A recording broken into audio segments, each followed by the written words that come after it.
Right, welcome. This is week 2 of Surf Mom Strong. And as I was creating this week, I'm like, this could be a whole course, the physical aspects. And this is very much my area of even greater expertise on just how the body works and what happens in postpartum, and breaking down different activities is what occupational therapists are really good at, and looking at like, okay, this movement requires this, this, and this, and not just muscular wise, like nervous system, all the elements coming in as well. So it was really fun to create this. So let's dive in, and you're going to be getting an email. The email today, let me share, that I'm going to send out after, has links with videos for a lot of what we go through today and more, because this is only in an hour. So here we go. So today is all about surfing mechanics, the physiology, like what is used when we surf, how do we use it? And then the intersection, which is why this is Surf Mom Strong, of the postpartum body, the areas that a typically presenting postpartum mom, and personally, a lot of people view postpartum as like 1 year. I view postpartum as forever after you have a child. And I think our bodies never are going to be what they were before. And there's different things that we need to consider if a woman's birthed a child. My top 5 surf mama exercises, and you're going to see that they're not specific exercises, because there are so many things we can do for our body that are going to help us with surfing. So it's more like categories. And then today in this session, I'm going to go through each category and highlight 1 or 2 parts of that category that I think are a little more challenging from just a little tutorial video. And then if we have time, a pre-surf flow. I don't think we're going to have time for that, but I did record a flow that could be done before surfing, but probably more ideally would be done on a day where you're like, I want to move and I want to work my body in a way that's going to help me when I go out in the water. Okay, so surfing mechanics. Sorry, I have my screen here is like too small for me to see. Hang on a second. Let me make a few adjustments for my vision. Okay, so like most sports, surfing requires endurance, flexibility, and strength. The interesting thing about the endurance part with surfing is if we think about a surf session, it's very different than going out for a jog, because you have these sustained levels of elevated heart rate, and then you have these peaks, and then you have these valleys where you're just sitting waiting for a wave, where your heart rate doesn't go down to resting, but definitely goes pretty low. Whereas if you go out for a walk or a jog or do a hike, or go for even just like a gentle sup, like you're going to be maintaining this more stable heart rate and not having these jumps. So training for surfing, although, going out for a paddle and a sup or going for a walk or going for a jog are helpful, I would challenge that it's going to be more helpful if you try to mimic some jumps in your heart rate, like going faster for a period for 30 seconds, just like okay, a wave's coming. All right, let me pick up my pace. I'm catching my wave. And then like you take it down to even slower than you were before, and then bring it up to the stable pace. So you have more of that variation. It's also a better way to exercise for just overall lifelong cardiovascular health. Flexibility. So surfing requires some specific and very quick movements. So if you don't have the flexibility available in your joints and muscles, you're not going to be able to do them quick. So those little adjustments, so of course the pop-up, but even just the little adjustments you have to make, if your body is running into resistance in, say, your hips or your mid-back, you're more likely to just fall off the wave than actually continue surfing. So your body can be working kind of against what you're trying to do if you're more stiff. And this is particularly in what I'm going to keep calling your posterior chain. So your posterior chain is from the base of your skull all the way down your back, your butt, the back of your legs, all the way through to under your feet. That's your posterior chain. So working on flexibility, particularly in that area, but everywhere. And then strength. We've all paddled out to break. We need to be able to hold ourselves up. If you're paddling and you're all flat here, it's not as effective. We need to be able to hold into this arch and paddle. Like if you look at any of the pro surfers, they are not flat on their board. They are here as they're paddling, and that is more effective. So what does that take? A lot of back and butt and glutes and core, which I'll get into in a little bit, which is what turns off and becomes more challenging with pregnancy and postpartum. So building endurance, I kind of talked about this already. I think, of course, in the water, swimming probably is one of the best things. Now, that depends on your swimming ability. If you can't get your heart rate up because you're not a good swimmer and you're more like just trying to survive, go for the run. Cycling, any cardio that you enjoy. I always go back to this with my own clients is I could give you the most perfect exercise strategy for your month, but if you don't find it enjoyable, you might stick onto it for a little while, but eventually it's going to go away. So pick something that you enjoy to some degree and going steady with those little bursts that I talked about before. And of course, surfing, just getting out for a surf is the ideal. Like above all things, getting out to surf just to build that cardio up for surfing is going to be the best thing in that paddling. Okay. Flexibility. These are some movements. I don't know if you want to just you're welcome to take a screenshot of this. There are clearly yoga. It's good for yoga. Again, good for surfing. And you can search on YouTube. There are countless yoga surfing sequences. I picked out a few and I'll go through briefly why I like these. So this gentle chest opener, like opening up the chest. Well, she's basically in an ideal, a little bit higher arch than you'd ever be able to maintain on a wobbly surfboard, but basically in a paddling position here.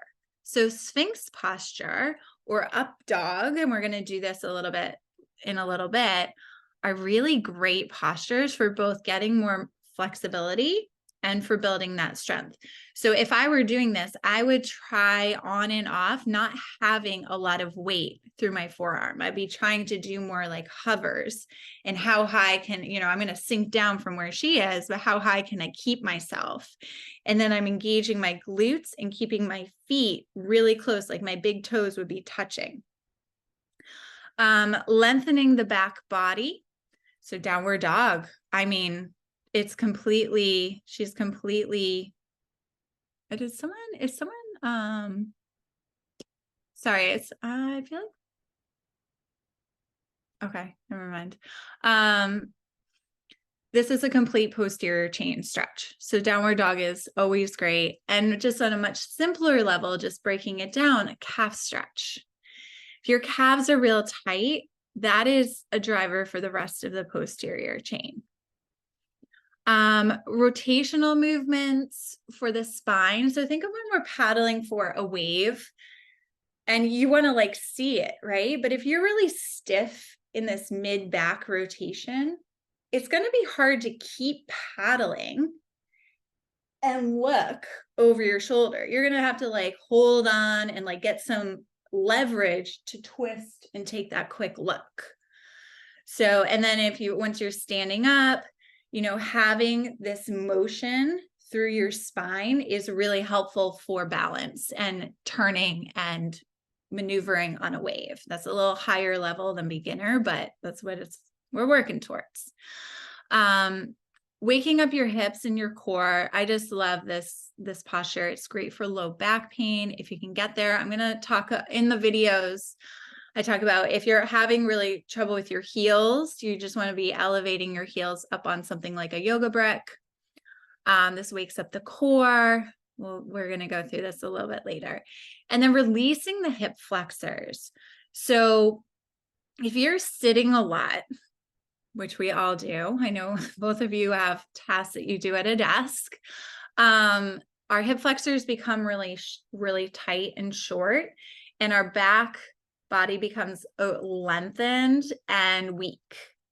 And we actually want the exact opposite for surfing. So if you get a lot of tension, tightness, discomfort in the front of your thighs or top, right where that crease is, right where we bend through here, that's a sign of hip flexor tightness. And generally, I've yet to work with too many clients who don't have hip flexor tightness.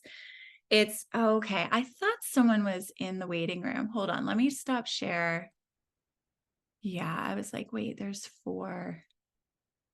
Okay. Brad, I'm so sorry. You are now here. Sorry about that. Okay. Generally everyone has some hip flexor tightness. So there's a lot you can do about it. And I like just gentle mobility, which we're going to go through in a little bit. So strength for surfing, I just looked up like, okay, I kind of know what muscles are used. And I think if anyone's gone out paddling, you kind of know what muscles you use when you're surfing, but I was like, what are they going to list? So triceps, biceps, deltoids, traps, which are huge down the middle of your back, rectus abdominis, that is your 6-pack, lat dorsi, that's down the sides, that's that long muscle, and your obliques. So I'm like, so basically everything. This basically covers it all. And then for standing up, your quads, it's the front of your thighs, your glutes, your butt, and then your gastrocnemius is your calf muscle. So a lot of muscles work in there. And in postpartum and surfing, let's talk about the common problem areas here. So core is the number one. Our core, when we're pregnant, goes through kind of a more dormant, it just does bare minimum it needs to do because it's getting lengthened and stretched through the pregnancy. And it really is the number one challenge in postpartum, whether you're recovering great, no problem, it's still probably the primary area you're focusing on, or you have a lot of issues going on, it's definitely in the mix there. And it can just be generalized weakness. Like it just can't get it as strong, or you can't connect to your deep core, or it's not reflexive. So what that means is it's not turning on in the way it used to. So like you might reach for something, and now instead of your core firing to support your system, it's actually other muscles, and usually your low back, that is now firing to support your weak core. So there's other muscles involved. And then of course, diastasis. And the diastasis is a separation of the rectus abdominis, which was in that list, right? So if there's a separation there, the activation of the rectus and just generally the core, all the core muscles, is impaired. So if you're knowing that you have core challenges, or you're not feeling as connected to your core as you did before, working on that is going to immeasurably help your ability to paddle and catch a wave and stay on a wave, like every aspect of surfing. But I would really highlight the paddling. Your core needs to be able to support your back so that then your arms can work and paddle better. So it's just this cascade of things. So then we go to the hips. Well, our hips widen and loosen for birth. And really common after birth is that they don't actually come back where they were. So I call this an open birthing position, and they stay in this more open birthing position. And when they're there, may not cause you any problems or symptoms, or it might, but the way the muscles are working and activating is different. It's not in this aligned location. So you might feel more unstable in your hips, which can result in harder time with balance, or you're just having compensation patterns and compensation patterns means that you're using muscles in their not primary way they should be used. So muscles that are supposed to support other muscles are now being the primary driver for that movement. And the one that is supposed to be the primary driver is usually like slacking off in the corner and not doing its job. Oops, I did not mean to do that. So shoulders, I think is just like the universal female challenge is we just don't develop musculature in our shoulders as easily as men do. I think we all know this. We develop musculature much more easily in our lower body. So it's always going to be an area that needs some additional work, and shoulders are one of the biggest things in surfing. So not doing any shoulder exercises out of the water is setting yourself up for fatiguing more quickly and just having more difficulty paddling. So even if your paddling technique is still not ideal, if you have a stronger shoulder, you're going to be able to just paddle more easily and sustain it for longer. And your back. So in pregnancy, when the core shuts down, the back turns on to support and it gets really tight. And most of you probably feel that. And then with breastfeeding, it kind of gets tighter, higher up, mid back, shoulders, that whole chain, posterior chain starts to get really tight. And what we talked about earlier is how the whole posterior chain needs to be loose and flexible.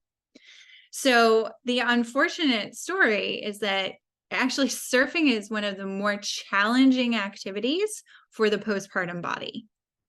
It's a challenging activity to begin with, but if we really dissect the movements here, you're probably seeing the effect. So I'm just trying to spell this out in a little bit different way. Okay, I'm female, I just have a little bit my shoulders are just generally weaker. It's something that I always struggle with. Well, it's going to make it harder to paddle. And when you're out there and you're paddling and you're doing it, your body, you're not just going to stop, right? Because your mind is saying, no, body, you can't stop paddling. Like, I still want to catch some waves. So what happens is, in order for your body to work with the paddling that you demanded it to do, it's going to start using muscles that are secondary or tertiary, that aren't really supposed to be being used for paddling, or just a little bit. And that's the back muscles and maybe the core, if the core is going to turn on. But what this causes is a quick fatigue, or you get in and you're way more tired than you would have been if your shoulders were a little bit stronger. And then a different example is, sorry, I'm just getting I need to put my phone, I'm getting all these text messages and it's distracting me. Your core and your glutes are weak and they're turned off because you just had a baby 5 months ago. Well, now your chest and your back and your hip flexors, they're the ones that turn on. So if your glutes in the back and your core in the front, they're the ones that really hold our posture together, but they kind of shut off during pregnancy. So what turns on? Hip flexors in the front, back in the back. So you switch it from being, this is the primary driver for stability. And now your body's just hanging on for dear life and using other muscles, and the chest musculature tends to become really tight through exactly what Barana is doing right now, holding a child. Well, you have a baby carrier, but this holding action tightens here. So now we become really tight in the areas that we need more looseness and really weak in the areas where we need more strength. So you're stiff where you need to be loose and weak where you need to be strong. And that's just going to affect everything. So what do we do about this? Well, I think it's helpful to understand and kind of, first off, when you go out and you feel like, oh my God, why am I so tired? Well, this is why. Your body has changed, and it's not, our bodies are never static where they are. They're always going to change more and again. But this is why we need to incorporate specific, more like, I want to surf and I want to go out and I want to feel good. I want to have fun when I get out with my husband. Well, doing specific exercises in your weekly routines is going to really help with that.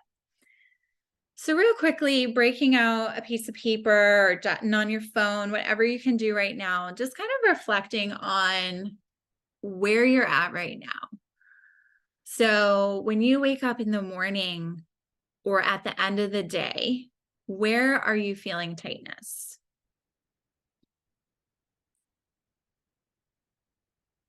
Yvette, I'll get to your question at the end, okay? Please remind me if I forget. Sounds good.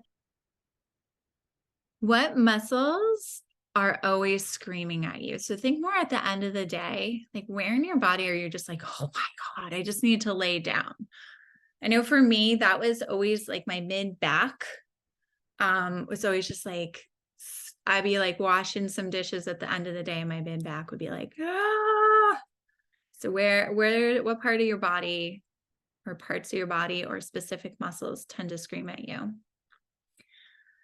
And then where do you feel disconnected or uncoordinated? Like this might reflect in like, I just don't know what's happening in that area. And the common area in postpartum would be core. You're just like, I don't know what's going on there. Like, I think I can feel my muscles contract, but I don't really know what they're doing. Also sometimes the glutes, but I think women are actually really unaware of that. That's usually something someone a little more skilled needs to help them identify, but possibly the hips as well. And where do you have stiffness? So when you first get up in the morning, or if you've been sitting for a long time and you stand up, like where do you feel it? Where does the pain turn up? Do you have anywhere in your body that is actually painful? From time to time, it doesn't have to be every day, but that you're like, oh yeah, I sometimes, so for me, that's my right shoulder. Sometimes I get pain turning up there. I have a really old rotator cuff injury that my body just loves to remember. So this later on, you'll see, I don't do regular push-ups ever, even though that is one of the exercises that is ideal for surfing. And how are you, or can you work on? So this is a little bit planning over plan. Work on your cardiovascular endurance. Is there a type of cardio exercise that you enjoy and you could start looping into your routine more often? And that, that very well could just be going out for a paddle, the closest body of water once a week for 15 minutes. That's going to help. Incorporating flexibility into your routine, and then strength. And so I'll show you a few more ways to do that. So let's hop in. We're going to get to the movement part. Not too much more talking. So Fab 5 for surfing mamas. So like I said earlier, there's no way I could just pick 5 exercises. I was trying to, and I'm like, no. First off, because we're all in different places in our body, right? So different stages of postpartum, like Shannon and Barana are like different stages completely. So I'm offering instead these progressions, and then the shoulder series is more, you can pick up wherever you're at. And the hip mobility sequence is something I'm like, all of us just need to do all the time.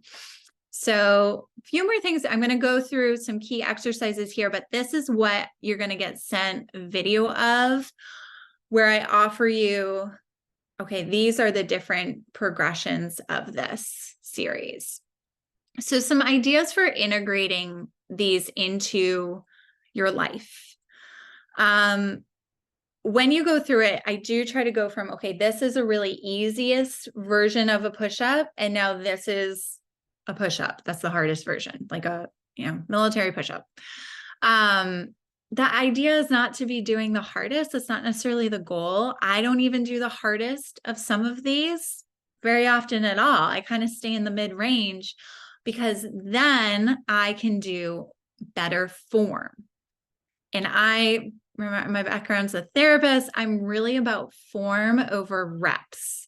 So I'd rather see a client do 5 really good squats over 50, because those 50 not so great squats are patterning things that are not helping your body in the first way. And that high repetition is more time to pattern something that's not good for you. So let's do just a few really good ones. And that is going to be better in the long run. Consistency. So I recently am in this class taking right now, and she used this term movement snacks. And I was like, oh my God, that's amazing. I love it. So using this idea of you don't have to every day set aside 15, 20, 30 minutes for exercise. I would suggest instead I do things like a daily 3. And so these are, I'm going to make sure I do a counter squat today. I'm going to do bird dog today. If you don't know what these are, you'll know soon. And I'm going to do my warrior hip shift today. Okay. And now you're going to snack on those movements through the day and try to see how many times you can fit them in. Maybe you get through, do them each once, do them each twice, whatever it might be. The other thing is to mix it up. So even though this week I'm encouraging you to identify kind of your go-to movement in some of these categories, for example, like your go-to plank, your go-to push-up movement, your go-to squat movement, and it's good to mix it up at the same time. So you might want to work for a few weeks on one and then change it up to a different one. Mixing it up, keeping our body guessing is really good. So when to seek additional support. Some of these things you might just feel like, I don't know what I'm doing. This seems way outside what I feel confident in my ability to do. Well, first and foremost is recurring and persistent pain in any one area. So if you're always having pain in like your hip flexor, you're always feeling grabbing after doing some exercise in that area, that's like, there's probably something going on with your pattern that's really off and is driving some pain. Now I'll say it's not necessarily the hip flexor pattern, is that the hip flexor is doing too much for another area. Is a lot of what I see in the pelvic system. Is the pain is like not the problem area, it's the symptom. The problem is actually coming from somewhere else not doing its job.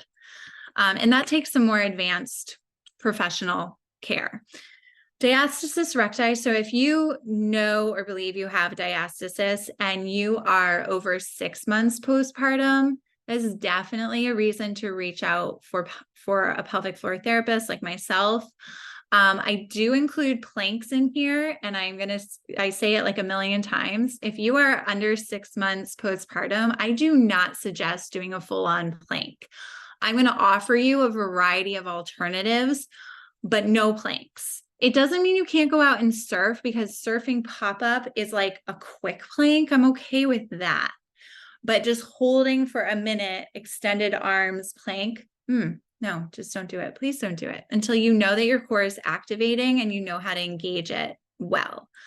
And that first 6 months postpartum is when you have the most healing of a diastasis. So if you're impairing that healing by working against it, it's more likely your diastasis is going to stick around for a lot longer. And if you're just generally feeling disconnected with your body, like I can't feel what you're saying I should feel, that's a sign that, working with a trainer, working with someone like a movement specialist like myself is going to be really helpful. Okay. I might do this. Okay. I know Shannon has to go. No worries, Shannon. So Yvette, your question was, how does diastasis recti impact all the movements? So when you have a diastasis, your core is not able to engage and contract as effectively as it can. So it just makes it harder for the whole system to work together. And so if we're talking about in surfing, is you just have this general weakness in your core. And when you're paddling, to get stability for a better paddle, like as I'm doing this motion right here, I'm imagining like I'm wrapping in and pulling in. So it's a together and an in action. And if I can't really feel that and hold that in, like I'm all more loosey-goosey in my core, and that's going to make paddling just harder. So the core is like the center of your stability. So women who have a really bad diastasis just feel a lot like balance is a lot harder, just general movement. And then when they exert themselves, because the diaphragm's right there, sometimes they can start feeling nauseous and things like that. Does that answer your question? Yeah, I mean, it makes sense why I feel like I can't balance when I'm paddling. Hmm. So I'm definitely gonna have to reach out to you about fixing that because I am 5 years postpartum. So Yeah. And I yeah. always say it's never too late. Our bodies can always relearn and retrain. So there's not like a deadline. The 6 month thing is that we don't want to over challenge our core too early because our body naturally goes through a healing process up to really about 12 months. Then I'm like, don't disrupt what your body is trying to do. And planks are disruptive to what your body is trying to do. And I'm talking a full on plank. Let's dive into some of the movements. Um, okay. So hip mobility, I'm actually going to stop sharing because you don't need to see those pictures. You need to see me. So hip mobility sequence, we're going to run through, hold on. Let me just, I need to see my notes. Okay, cool. All right. So I'm going to hop on, and this is filmed. So you're going to get a video of this too. So you're not going to see my head, but that's okay. I mostly want you to see my feet. So hip mobility sequence. I'm going to show you two. These are like the main two I would recommend. So the first one I call a warrior mobility. So I'm turning just like the warrior posture in yoga. You're not going to go this wide though. It's much more conservative. And my hip points, my sticky outie bones, I want to be facing straight towards the screen. What my body wants to do right now is turn like this. Like this is comfortable now. To turn out is harder, and I can feel the tightness in my right hip. And this is always my struggle side. And then the mobility is I'm going to go side to side and just moving side to side and working it out. I love these for the morning and just waking up. And that's probably about how many I'll do. And then I just turn my foot. Now I can go further out on this side. I'm much looser on my left hip. And it's common that you're going to feel different on each side. I would be surprised if you felt the same on each side. And I just do a few shifts. This is also great before you get in the water, just doing some movements to kind of warm up that body. So the next one I call is a train track. So you want to make sure you're not on a balance beam. You're on a train track. So 1 foot forward, 1 foot back. I'm not going real wide. Like my heel is on my yoga mat in the front and my toes are on the yoga mat in the back. My hips want to go this way. Which way should they go? Boop, straight ahead. Okay, so I check in here that they're straight ahead. Now with this one, I'll show you both directions. I'm just tucking my tail and untucking my tail. So if I go this way, you'll see I'm sticking my tailbone out, tucking it under. And I allow my knees to do what they need to do. Like I'm not trying to keep them straight or bent. They just kind of flow with the movement. Okay, and then I would switch. And this is about how many I do. I don't like giving numbers like you want to do this many of this and this many of that. I think feeling in your body, like this side needs a lot more. This is my right side being more worked. And I would stay here a bit longer. Okay. So those are two of the hip mobility ones. Any questions there? Those are pretty easy. All right, let's talk about the plank progression. So a standard plank of what I'm saying, like you should not do, let me tilt this down a bit more, is this, right? A plank, we're on all fours, okay? Probably the worst place to begin postpartum. Where you can begin instead, or if you know your core is weak, and I show this in one of the videos, is on a wall. And you're just slowly working. So at about 6 months postpartum, I would say, okay, start doing a wall plank. If you feel like you can gain that tension in your midline. So I'll take a moment because I know diastasis is a common thing. So the way you can gauge if you have some diastasis is you're not going to contract your core, and you're just going to lift your head and kind of feel at the midline if it feels like a little cavern or a little indent that's really gushy. And then you're going to inhale, exhale, engage your core in whatever way you can, engage it, and then lift your head and feel, okay, is that midline now have tension? Now, if I wasn't talking, so I have a diastasis and it hasn't gone away. But I know how to gain tension in my midline. So that is why I can do planks as long as I'm really paying attention. And I'm always in my mind doing this wrapping in with my core, because I can gain tension in that midline. And if you can gain tension, you're safe. If it's still, even though you tried engaging your core and you lift your head, it's still like I call it a gushy cavern. You kind of feel the edge of the muscle, and then your fingers just kind of go bloop into this gushiness. Feels kind of gross. It's just connective tissue that's not connecting too well. So healing of a diastasis is like a whole nother can of worms. Like, can you actually heal it? It can completely heal. It does not always completely heal. I have an unhealed diastasis that is very functional, and I can do everything, all exercises I want to do, because I know how to support it. Until you know how to support it, you can do things that cause more and more damage to that wall of muscle. Okay, so the alternatives I wanted to show you that don't involve doing planks on a wall and then progressing to doing a plank on a chair, like even this is significantly easier than on the floor, are in quadruped. So quadruped is all fours.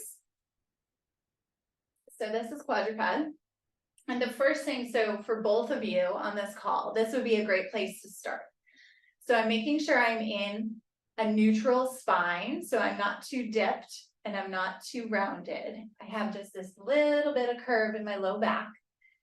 And I'm going to imagine my hands and my knees are glued to the floor.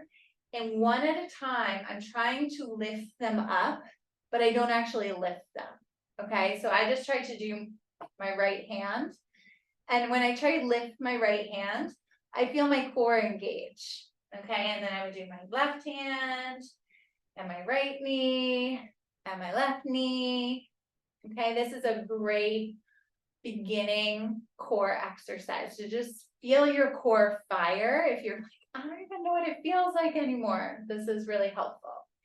And over time, it would progress to, okay, I'm going to reach my hand out, or I'm going to reach my leg out, and then combining. So the combining of it is bird, what we call bird dog. Okay, this is a great core exercise that's not a plank. Okay, the whole time I'm doing those movements, I'm still focusing on drawing in and up. So if I pull up, pull down. So as I'm here, I'm not allowing my belly to go unless I'm inhaling. So then if I'm inhaling and everything's on, I just allow my belly to go. But when I'm about to move, I'm going to exhale. I call it prepping the core. It's hard for me to talk when I do it. Prepping the core. And now, because I'm in and I'm stable, I'm too close to that chair, my core is prepped. And I'm keeping it in a prepped state, which is why I'm talking funny. Okay, so I'm not allowing it to drop.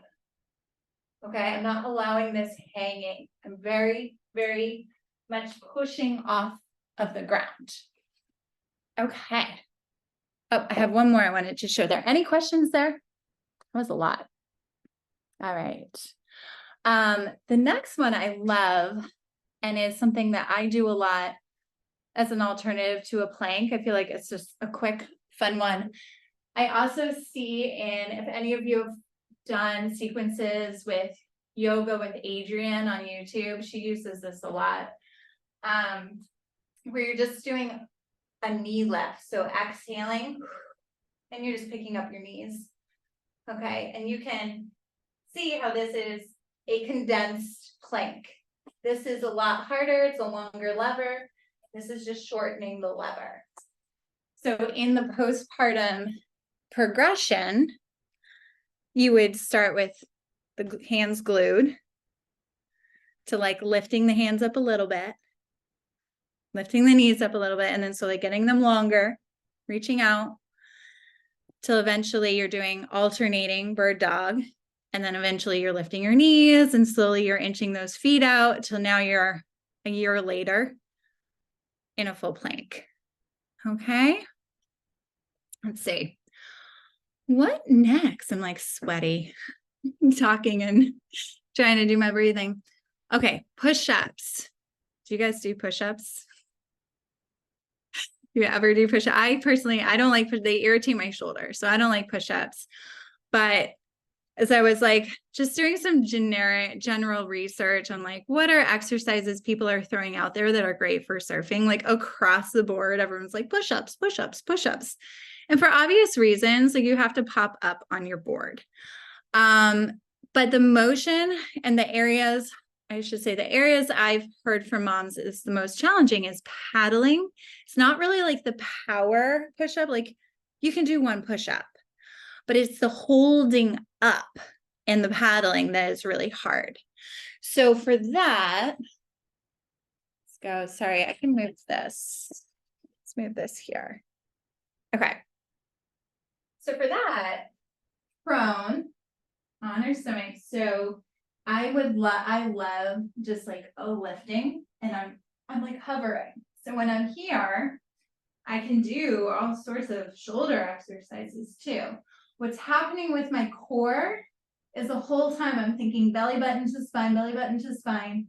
So I feel more of my ribs and my pubic bone pushing into the floor versus my belly button pushing into the floor. We don't want your belly button pushing into the floor.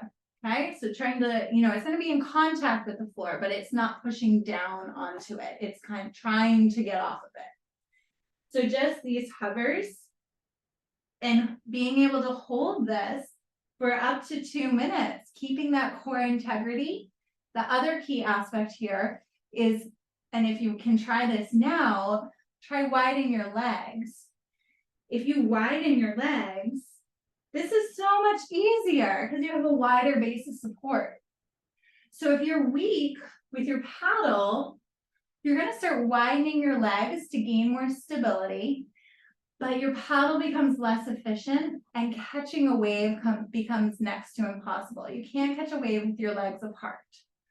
Your legs have to be zipped up. Okay, so when I'm catching a wave, I'm always making sure like my toes are basically touching. I don't usually have my heels, but my toes are touching together, and I'm probably like this.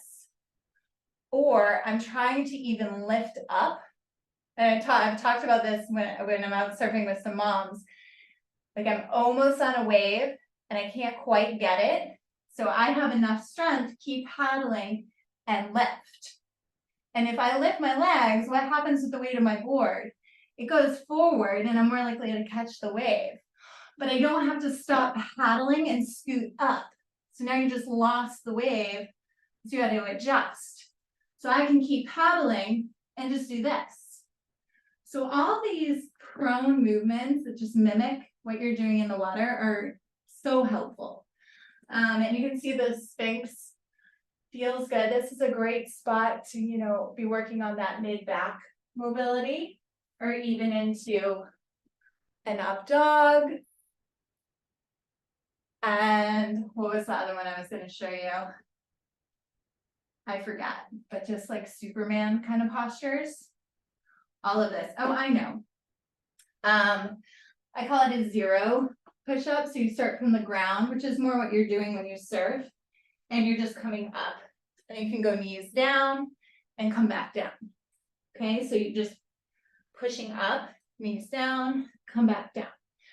So that alternative there, it actually mimics surfing a little bit better than a push-up, just because you're never touching the ground with a push-up. Questions on those? All good stuff? Okay. Let's see, we got two more progressions. What time is it? Oh, good. All right, squat progression. So as I was kind of analyzing squats, yes, they're great, but I was like, how do we actually squat when we're surfing? And we don't really do your traditional squat. That's not really what happens. Neither do we do, like coming up here might give you a better view. Neither do we do a full like down, right? So in the sequence, you'll see I'll offer one where you're holding on to something and practicing coming really far back, about lengthening the space between your butt crease down here and your low back. So when I go forward, nothing changed about that space. And when I go back, it lengthens. So the space between here and here just got a lot longer. That's how we want to be doing a squat appropriately. That has nothing to do with surfing. But with surfing, I know the kind of squat I'm doing is this wide leg, more like a sumo squat, like this. This is more closer to what I'm actually doing when I surf. It's not exactly, but a slow pop up. I'm doing something like this. So I'm paddling in. You can kind of see me paddling. I'm coming up and now I'm facing the wrong way. So I usually go this way, but I'll turn. And if maybe I'm not quite on the wave or I'm not sure, I don't want to stand all the way up, I'm coming into something like this. This like low, it's not really a lunge. This leg is not all the way straight ever, but it's like this kneeling to this kind of like down low, and I might scoot my foot in. So the squat I suggested, I think is probably the most functional, is this functional movement you've seen where you're dipping in. So you're getting this mobility in your hips, and you're getting the strength in your glutes. I'm just doing a few of those and I'm already like, okay, getting inner thighs. So I like, rather than doing, 10 of just straight squats or just a basic sumo squat, maybe a little bit better, is getting down low and doing this rotation, because that rotation movement is what we need to do in surfing. That was the main one, like out of breath. Catch my breath for a minute. Last, have either of you ever done squats like that? Yeah. I've been trying to go along with what you're doing here. That's why I stopped my video. Yeah. And what happens with, like, I think my right knee is just in general a little bit more tight. Yeah. What do you have any, would that, like the way that you were doing the squat, like I felt tension on my knee, but would that also help strengthen it? The hip mobility sequence is what you're needing to do more of. Okay. And like, so in the video I sent, there's calf stretch and then one more mobility movement, and doing that sequence every morning for a week, and then coming back and trying this hover squat and seeing if that makes a difference. You probably have some tightness in your hips, making that hard.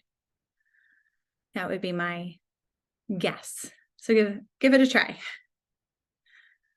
And also we all have these asymmetries. Like it might be a little harder one way versus the other. I would think about, okay, well, what way am I standing up on a board? So I'm a goofy foot, so I laid down the wrong way. So I'm always, just so I'm facing the camera, I'm standing up this way. So the hip that needs a lot of flexibility is actually this one. which fortunately is my more flexible hip. So I started thinking about like, what leg is back for you when you pop up? And is that your tighter hip or your looser hip, or the one, I don't know which one. So if the one that's feeling more tension is your forward leg, it's going to be less of an actual problem on your surfboard. It doesn't mean you shouldn't work on it. Still work on it. But functionally out in the water, it's not going to be as impactful. Okay. Let's go to arms. Okay, just 2 exercises here. These are 2 that I literally came up with. I'm not saying they're not out there. They're definitely, but in my own, I tend to get shoulder pain because I have this old injury I mentioned. And so these are 2 that have made a world of difference for my shoulders. The first one I call, it's like an elbow downward dog. Let me move this. Oh my God, you know what? Did I hit record? I did. I'm like, am I recording? Yes, I am. Okay, good. Set a moment of like, oh no. Okay. So this is not an exercise you just pop right into. Like, I won't, if I'm doing this, either I'm doing it with a little exercise sequence, or maybe I'll do a couple at the end of the day. I would never do this at the start of a day. So you're up in a downward dog. So I'm going to keep it real. I'm not going to be really close in. The closer in you are, the harder it is. Your heels don't have to be down. And all we're doing is relaxing down our head toward the floor and pushing it away. Relaxing down and pushing away. Relaxing down and pushing away. Basically, this is mimicking a lot of the muscles that have to work to do a shoulder press.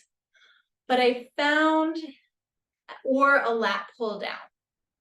Okay, actually more so a lat pull down, I should say, but there's an overlap. I found that like I couldn't at home, I didn't have anywhere to hang.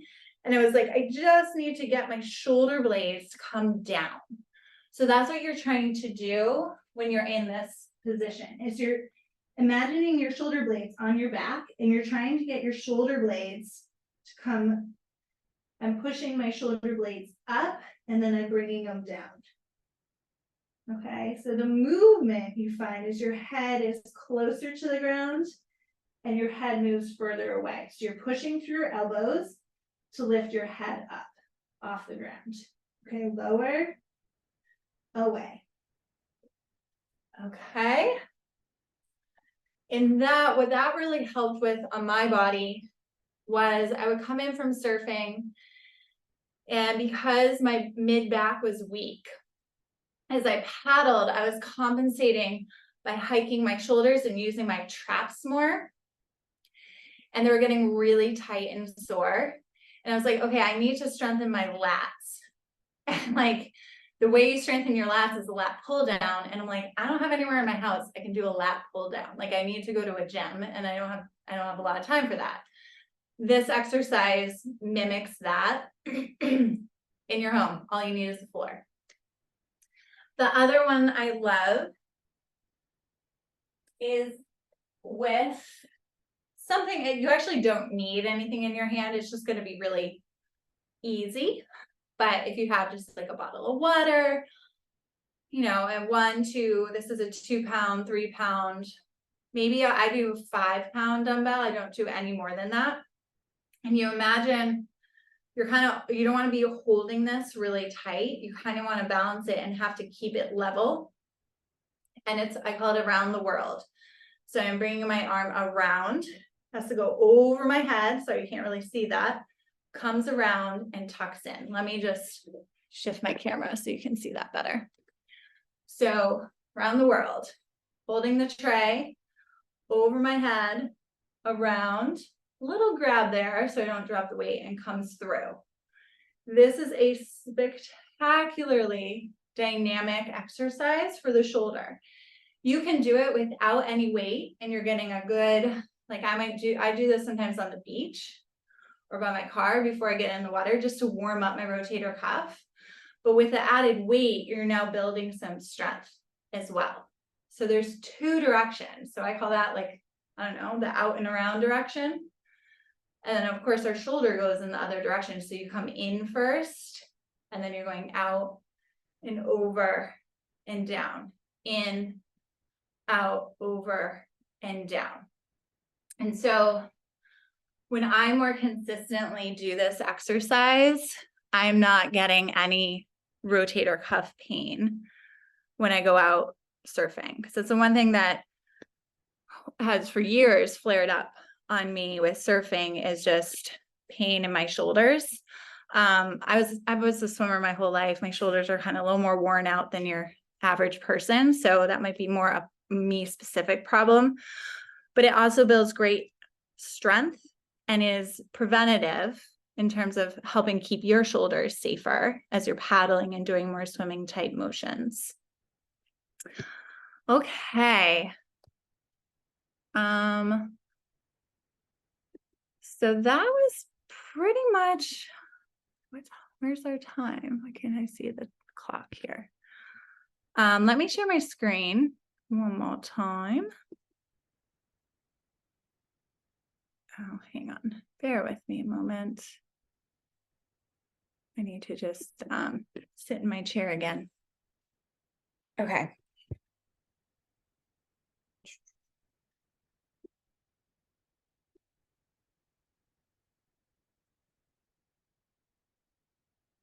Okay, that's fine.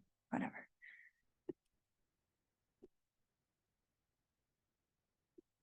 Okay, so over this next week,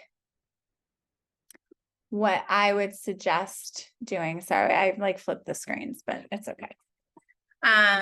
Is trying to work in all three of these areas. So the endurance, flexibility, and the strength. So endurance wise, like, can you get out for a paddle, go for a swim, jog, or even just a walk where you're walking at a brisk pace, but then you try jogging for a little bit. So thinking about what I explained with the heart rate is you want to maintain an elevated heart rate, but then have spikes. And if after the spike, you can have a little valley in your heart rate, like a good recovery, and then coming back up.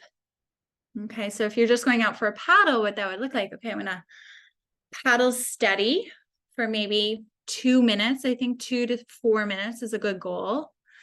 And then I'm going to try paddle really hard for 20, 30 seconds. And then I'm just going to sit and rest until I feel my heart rate come down. And then I'm going to paddle steady again, paddle hard, and rest. As for flexibility, I have a 14-minute flow that does some strength, some balance, flexibility, movements. So watching that and following through that, I'd love to get your feedback on it as well and how it felt. Or, go for a yoga class on YouTube, Yoga with Adrienne. She has a surfing, yoga for surfers sequence. I actually didn't watch it because I didn't want to be influenced by what she was showing. I wanted to deliver today stuff that I personally think is great in my own observation and knowledge about surfing. And then strength, watching each of the Fab 5 videos where I don't go through like an exercise class. They're more tutorial. They're no more than about 4.5 minutes. And then trying to either try out all of the exercises in that sequence or identifying your go-to. And then that's going to translate into your daily 3. So across all 5 of those sequences, each day picking out 3 that you're definitely going to do, or it could be 4, it could be 5, whatever you want your number to be. Okay, I'm going to stop share. Any questions? And look at that, it's 101.